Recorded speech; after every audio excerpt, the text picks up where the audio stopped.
मी नवीन आलो इथे तर कात्रजचा स्टॉप इकडे आहे का इकडे हो? उद्यान आहे बघा उद्यान. हे इकडं समोर आहे. ते छत्र्या लावलेत ना तिथं आहे. मग पैसे मागतायत सगळे. पैसे हा 500 रुपये द्यावं लागतं. ऍड्रेस विश सांगायला हो पत्ता सांगायला. हो मग बापरे 500 रुपये तर लागतातच ना पुणे. मला माहितीच नाही तिथून ते 500 रुपये ना, लागतात पत्ता सांगायला. हा तिथं बरोबर छत्रीच्या मागच आहे ते. तिथं तुम्हाला भेटेल. आजी पण आहे मी पहिल्यांदा ऐकते पत्ता सांगायला 500 रुपये चला लागतात. तुम्हाला दाखवतो. पण तुम्हाला किती द्यायचे? त्यांनी 500 रुपये घेतले. त्यांनी सगळ्यांना दाखवतो.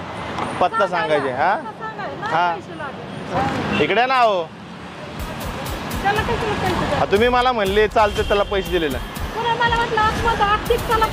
अहो त्याला तेव्हा मला पैसे दे. ऍड्रेस सांगितला ना तुम्हाला. चला काय पैसे लागतात मला. मी 40 वर्ष झालं जॉब करते रोडला. असं आखरीत नाही जायचं. मला वाटलं तुम्ही पैसे वाटायला लागले. बघा मी पण म्हणतो. बघा आजी काय म्हणायचं आता आता कशी मला काय माणसं बघा. माहिती? नाही घ्यायचं मला. ते पैसे दे. पैसे दे. वापस देणे काय पैसा. आपण बघा ना 500 रुपये घेऊन चाललाय. आता तुम्हाला वाटलं की तुम्हाला ऍड्रेस पाहिजे म्हणून म्हणतो. कशाला तसं नाही घ्यायचं. तू पण कसं आहे असं बाळा. हे असं कोण